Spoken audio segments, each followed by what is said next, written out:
Hey, mahal everyone! Welcome back again to the Broadway Saiyan YouTube channel. I am your host 40, and we are back with another video on Dissidia Final Fantasy Opera Omnia, focusing again on the global version.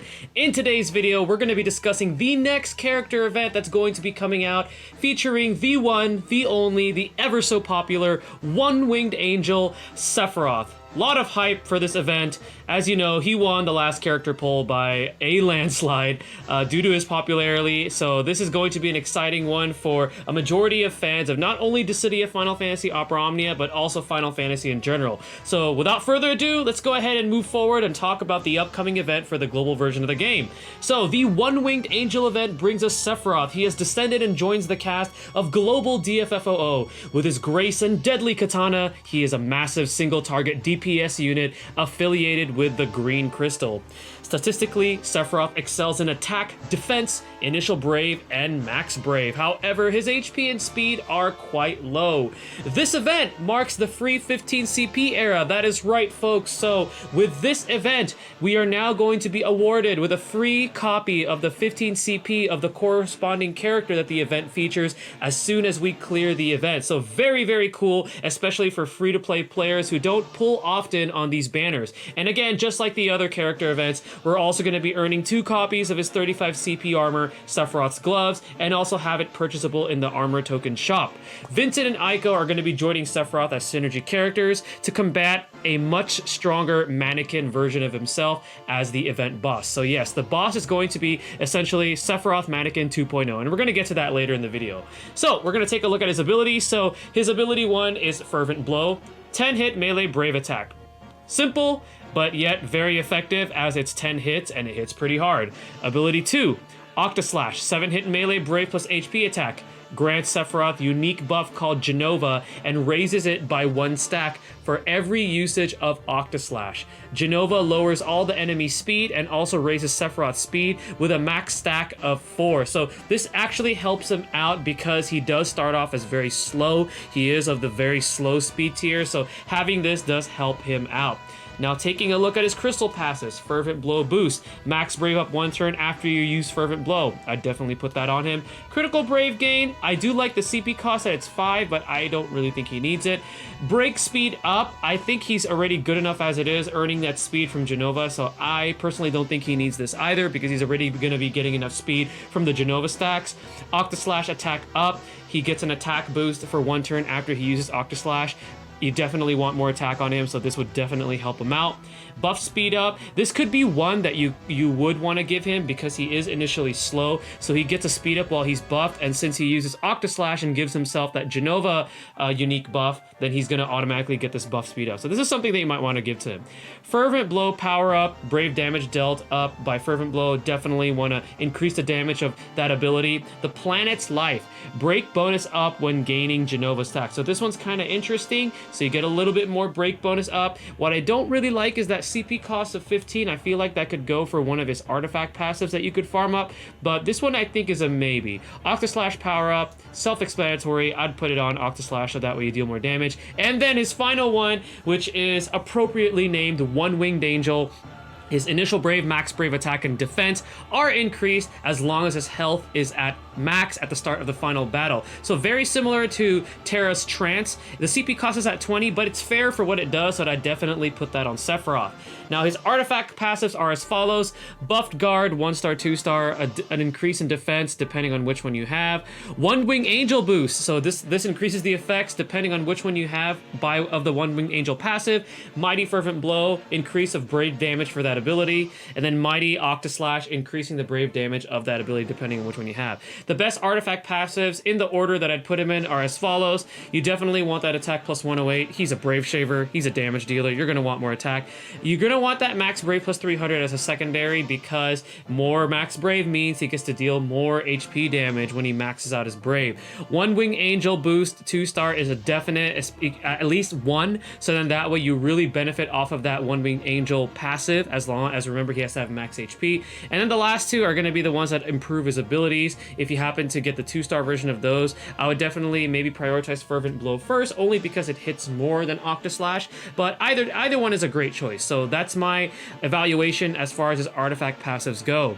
Now then, there's going to be a new weapon summon banner, and there's something a little interesting about this one. I did mention it in a previous video that I did before, but we're going to go ahead and talk about it again. So the 2 new weapons are going to be 5-star 35 CP Masamune. So this is going to give Octaslash a damage output increase. It's also going to be increasing its max usage, and the Genova stack is going to be increased to +1. So now we can stack it up to 5 times. So Sephiroth can also gain an additional Genova stack when he's breaking an enemy. So I did do a little typo there. So he can gain an additional Genova stack when he breaks the enemy with Octaslash. So instead of gaining 1 stack, he'll gain 2 if he breaks the enemy with this ability. And then now his Genova buff is also going to be giving him a max brave up and attack up based on the number of stacks you have. So that's huge because max brave and attack are the 2 most important stats for a DPS unit.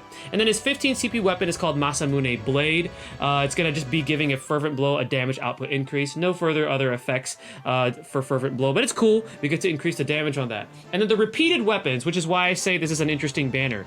35 CP Priest Racket for Aiko and 15 CP Magic Racket for Aiko, and then 35 CP Dark Shot for Vincent and 15 CP Short Barrel for Vincent. So we're going to be seeing Aiko's weapons yet again. This is like the 4th time. So for those of you that haven't had a chance to pull on Aiko, or if you're a veteran player and you've just had bad RNG pulling for Aiko's weapons whenever they're featured, here is your chance yet again. Same thing for Vincent. Now, what are my thoughts on this banner? Should you pull or should you not pull? If you are a free-to-play player with saved up gems, if you are also a player that doesn't spend too much, or even a veteran player that unfortunately missed out on Aiko or Vincent's weapons due to RNG, it is an absolute yes, you should pull on this banner, because Aiko and Vincent are honestly the real prizes in this banner, because Vincent is currently one of the best debuffers in the game with his live wire shot, and then Aiko, we all know how great she is for her HP regen and also how good her smite ability is with these weapon passes. So yes, this is a definite must pull if you do not have access to these weapons yet. But again, the only downside to this banner is that we're seeing 2 repeats. So if you already have these weapons and you're like, I want to pull for Sephiroth, it might be a bit hard because you're going to be fighting against 2 other 35 CP weapons if you're trying to go for Sephiroth's 35, and the same thing with his 15 CP. But all in all, this is actually a really, really good banner. Now, the boss. So this is one thing that I was a little disappointed about this event, is that the boss is essentially just a strong mannequin version of Sephiroth. Not sure why this is the boss, but it is what it is. So we're going to be facing a stronger version of the Sephiroth mannequin, essentially with more HP, and it also has an additional attack that the normal mannequin doesn't have. It'll also have the chase HP value of 40, which is just like any other boss. This boss actually has no weaknesses or resistances, so he's neutral to everything. The new ability that it possesses is called Black Materia, which is very appropriate. So it's an AoE HP magic attack that it uses after increasing its brave based on its initial brave, and also absorbing 1/5 of all enemies' brave. So that's really the only thing you got to watch out for on top of Heartless Angel. It also has the other abilities that the Sephiroth unit also has. I don't foresee this boss being too difficult whatsoever. He is going to be accompanied with 2 other mannequins, but they shouldn't be too much of a problem to take out, especially if you have like a group brave plus HP attack, like let's say from Kuja or Maria. So not going to be too much of a boss fight for us as far as difficulty wise. So some tips to prepare: you want to farm up those green crystals for Sephiroth's crystal passives prior to his event release. I highly recommend, if you have Aiko and Vincent built up, to use them, not only because they're synergy, but because they are some of the better characters currently in the global version of the game. Now, with no elemental weakness, I feel like any other high DPS unit can be used as an option for this event. So it gives us more options, so you can use Kane, Kuja, Saz, Lightning Squall, Papalimo, Vaughn. Those are just some examples of other units that you want to bring if you don't want to use Aiko, Vincent, or Sephiroth.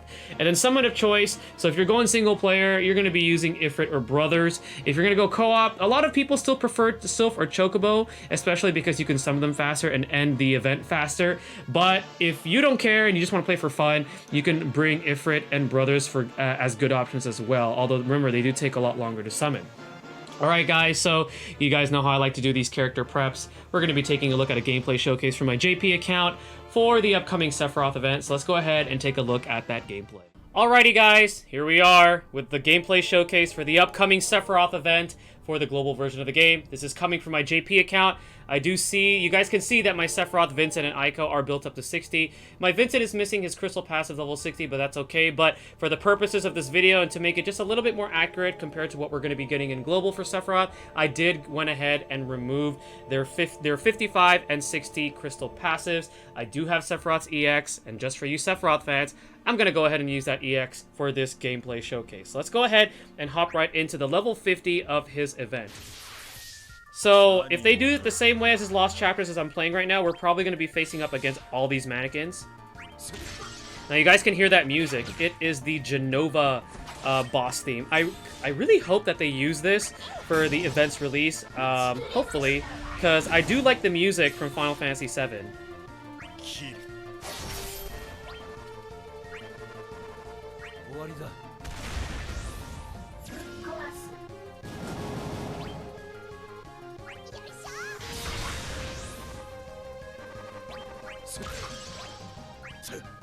Right. So it's going to be a ton of mannequins that we're going to be facing off here, which is pretty cool. But again, like I said earlier in my character prep video, I don't really think that this event is going to be too difficult. Even for the EX stage, I don't foresee it to be too difficult, at least compared to some of the other EX stages we've had, like the Maria event. That one was a bit hard if you didn't use that glitch that everybody found. And again, like I did say, I recommend using the Synergy Party if you happen to have Aiko and Vincent built up, only because they are very, very good, especially Vincent with that live wire shot, because that attack debuff is really, really good. And as you can see, Sephiroth is actually taking his turn last, and this is what I feel like hurts him a bit, because he is slow. I do find it interesting that they designed him to be of the slowest speeds here, because I mean, look at his representation in like Advent Children and stuff. Like, he's super fast, you know, he's stylish, he's super fast, so not sure why they decided to make him slow, but it's what it is, you know.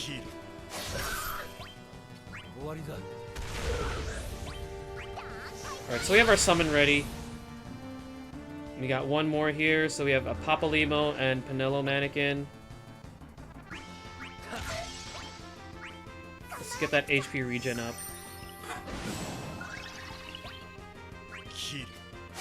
Right.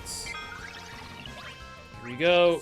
Alright, so now we're gonna go ahead and face off against Sephiroth Mannequin 2.0 and just give the music a listen. I hope they do this for global.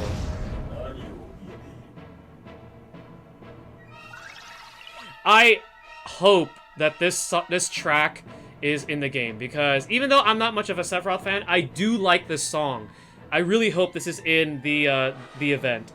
Alright, so we're gonna go ahead and deal with these mannequins first. And we're gonna go ahead and score a smite on Sephiroth here, on the Sephiroth Mannequin 2.0. And then let's actually... Ooh, we got the EX ready. Okay, I'm gonna save that. We're gonna go ahead and use Octaslash.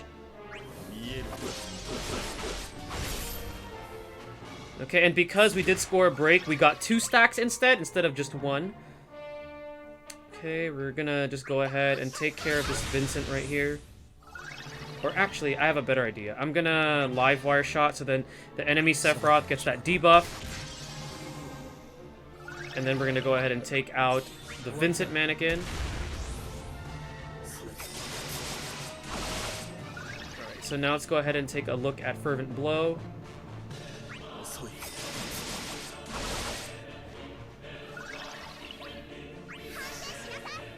Okay, at this point, I'm just kind of toying with him.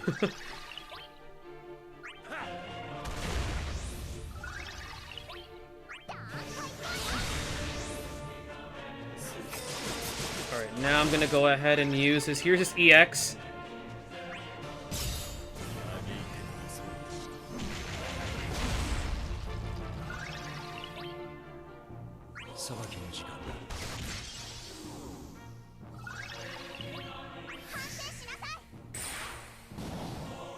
Right, so he's almost down. But yeah, this is gonna be the fight for the upcoming Sephiroth event. Sephiroth Mannequin 2.0, so... Alrighty guys, well that is that. We have finished off this mannequin. Hopefully you guys enjoyed that showcase. Again, if you did, consider hitting that subscribe button for future content on this channel, as well as giving this video a like, and turning on that notification bell. That way you are notified when a new video is posted. Alright guys, once again, I am 40 the Broadway Saiyan. Stay tuned for the next video. Let's stay hyped for DFFOO, and mahal everyone.